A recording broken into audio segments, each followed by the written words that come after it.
I am Elobuike Asogwa. I'll be ordained in the coming 5th of May. Elobuike literally means advice, counsel is strength. It reminds me a lot of the importance of advice, of counsel, because one of the greatest needs of every human being is the truth. I've also been in search for the truth, and I've discovered that this truth lies mainly in God, in the person of Christ, and it's something I would like to offer to the others. So in my advice, I'll always try to promote Christ, to present Christ as the truth in person. I think the best advice I've received must have come from my parents.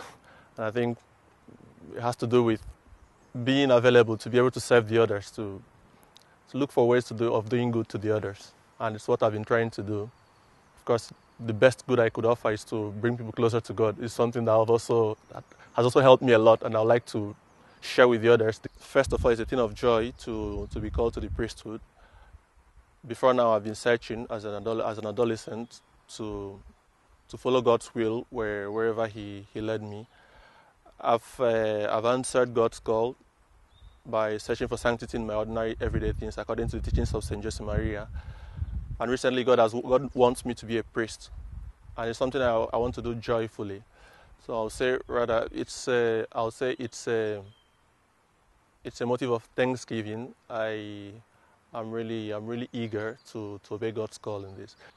Secondly, I realized that God wants to continue saving mankind, and He sets the priests as means, as instruments to bring about Christ's salvation to men. I think that's why an ordination ceremony is a feast in the church.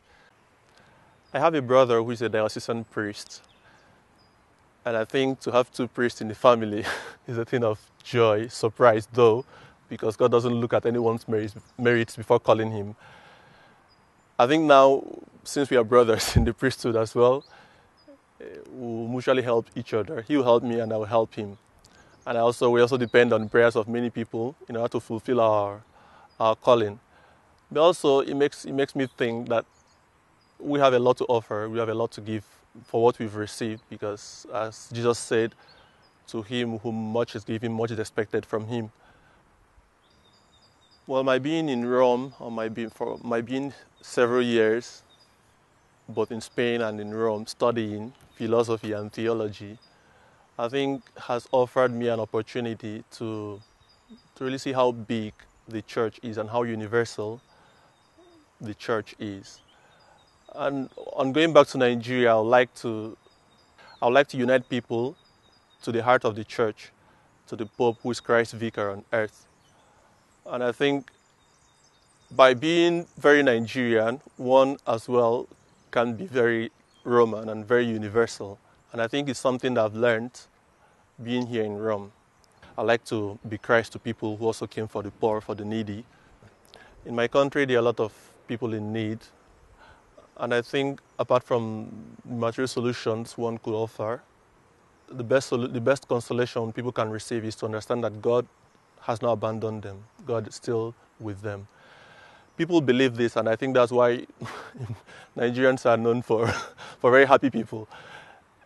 I think we can believe more, and for me, it's a task I have to convince people that God is still with us, that we are children of God. As an engineer, one of the things you learn while solving problems is to keep it short and simple. And God has also kept it short and simple in saving mankind by offering us His Son as a sacrifice of salvation. I would like to be an instrument of Christ's salvation to mankind. This is one of the things I think as a priest I'm called to do. I would like to be a bridge between God and man. I think this is the main thing a priest is called to do, to be a bridge between God, a connection between God and man.